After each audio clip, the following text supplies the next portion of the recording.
बिस्मिल्लाहिर्रहमानिर्रहीम। अस्सलाम वालेकुम व्यूवर, मैं हूं शहबाज और आप देख रहे हैं मेरा यूट्यूब चैनल JS मेडिसन में आपको वेलकम करते हैं। आज का जो हमारा टॉपिक है वो आपने थंबनेल में देखा ही है, लेकिन मज़ीद में हम आपको बता देते हैं।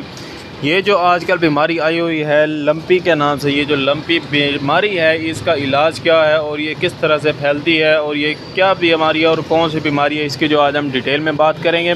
अगर आप हमारे चैनल पर नए हैं तो सबसे पहले हमारे चैनल को सब्सक्राइब कर लें और साथ में हमारे बेल आइकन को प्रेस लाजमी करें ताकि हमारी हर नई आने वाली वीडियो सबसे पहले आप तक पहुँच सके। ये जो लंपिक बीमारी है ये दरअसल गाय में ज़्यादा होती है।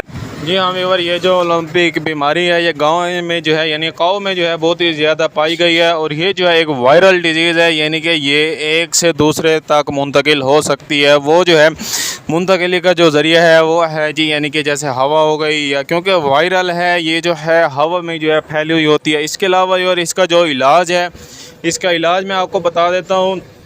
इसका जो इलाज है वो है जी, सबसे पहले जो है हमें इसे यानी काऊ को जो है जानवर को सबसे पहले विटामिन्स देने चाहिए, यानी कि विटामिन B12 के इंजेक्शन लगाने चाहिए। इसके अलावा जो है इसको जो है हम एंटीबायोटिक दे सकते हैं। एंटीबायोटिक देने के बाद जो है फिर जो हम इसे स्टेरॉइड भी जो है मेडिसिन इसे इस्तेमाल करवा सकते हैं, जिससे जो है ये डिज़ीज़ जो है ख़त्म हो सकती है।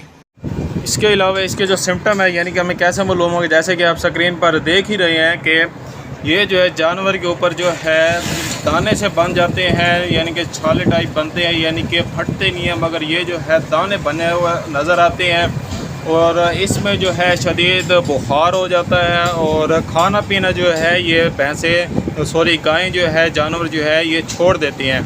ऐसी और मज़ीद इन्फॉर्मेटिव वीडियो हासिल करने के लिए हमारे चैनल को सब्सक्राइब करें और साथ में बेल आइकन को प्रेस लाजमी करें ताकि हमारी हर नई आने वाली वीडियो सबसे पहले आप तक पहुंच सके। तो अपना और अपनी सेहत का और अपने जानवरों का ख्याल रखें और कुर्बानी के जानवर ख़रीदते वक्त जो है ख्याल रखें। और ये जो है इलाज जो मैंने आपको बताया ये 4 दिन लगातार